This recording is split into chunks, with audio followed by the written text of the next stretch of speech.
everybody doing? All right. My name is Stan. I have 2 young kids, which means I am extremely happy to be here tonight. Don't get me wrong, I love being a dad. Wouldn't trade it for the world. They're the light of my life, blah, blah, blah. But one thing I didn't know beforehand was the absolute havoc that having kids would wreak on my mind, body, and soul. I'm currently living under the harsh rule of 2 little dictators, dictator tots if you want. And any failure to meet their demands is met with swift juvenile justice. The other day, I actually got up the courage to stand up for myself and say no to them. And what I got back in return was they joined forces and proceeded to beat me with a couple of the 12 wiffle ball bats they have lying around. Why do we have so many wiffle ball bats? Where do they come from? I have no clue.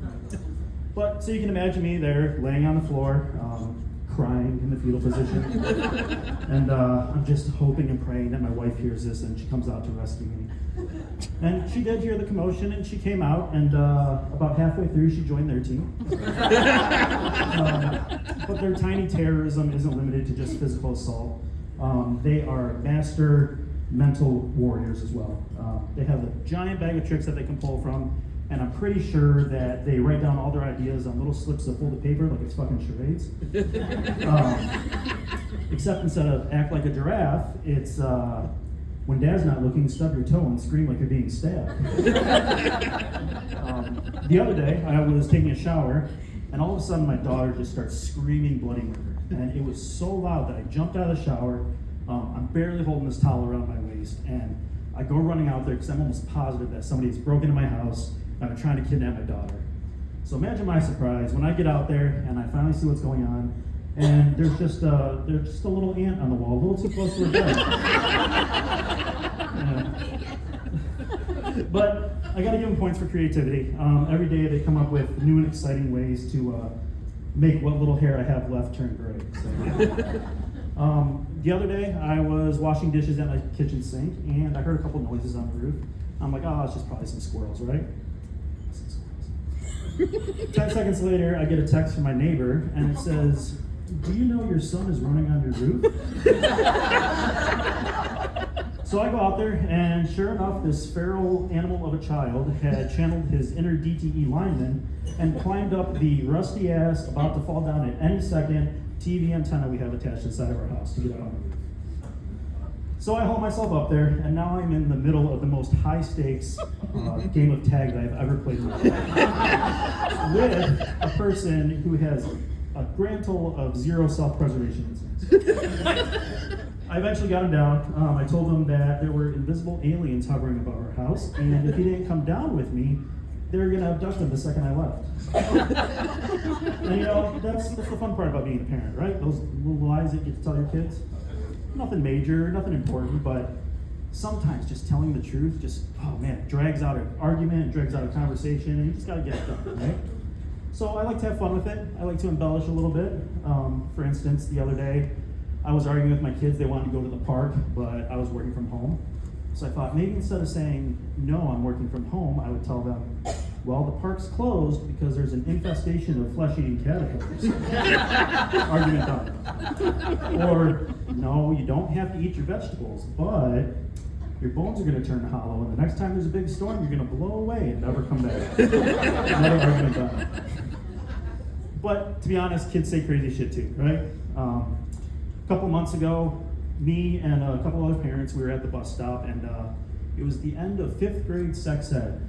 5th grade. And so we're all hanging out, and we were talking to their kids, and my friend was talking to her son, and he had actually missed the first class of sex ed, which wasn't important. It was just like general terminology and slang words and, you know, stuff like that. Don't worry, his friend filled it in. So she's talking to him, and she decides to throw him a softball question, says, where do babies come from? And this kid, I shit you not, looks her dead in the eye without even stuttering and says, first, the guy puts his dick in the girl's pussy. This was a kid who not even 2 years ago didn't even know how to ride a bike on 2 wheels. They just grow up so fast. But now I'm in the middle of what I call the Beanie Baby craze of Gen Alpha, which is fucking squishies. I don't know if anyone knows what they are, but they're essentially just sacks of goo that can be in any shape they want. They can be animals, they can be food, whatever it is. And kids are fucking obsessed with them, and I have no idea why. But, to be fair, we were pretty obsessed with playing little electronic monsters that shit in the middle of the screen 3 times an hour. So, can't really talk. But kids are like batshit crazy about them right now, so much so that they are literally sold out in every single store you go to. Grown adults are getting in fights over giant squishy cubes of cheese, which is insane. And the worst part is having to like go out and actually find them.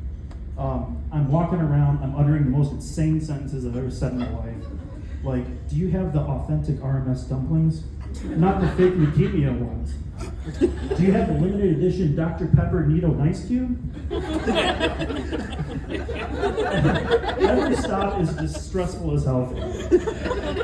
I walk into the store sheepishly.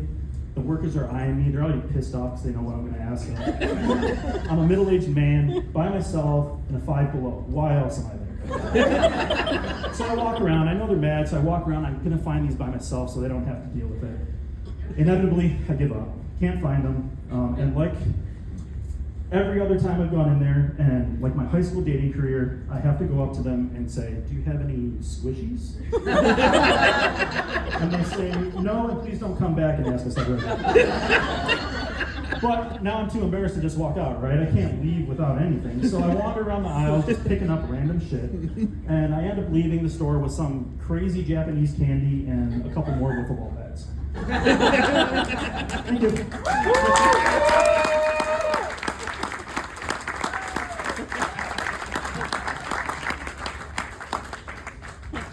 Stand by, ladies and gentlemen. If you'd like Stan to have here teach your child about sex ed, you can meet him in the lobby after the show. Be great.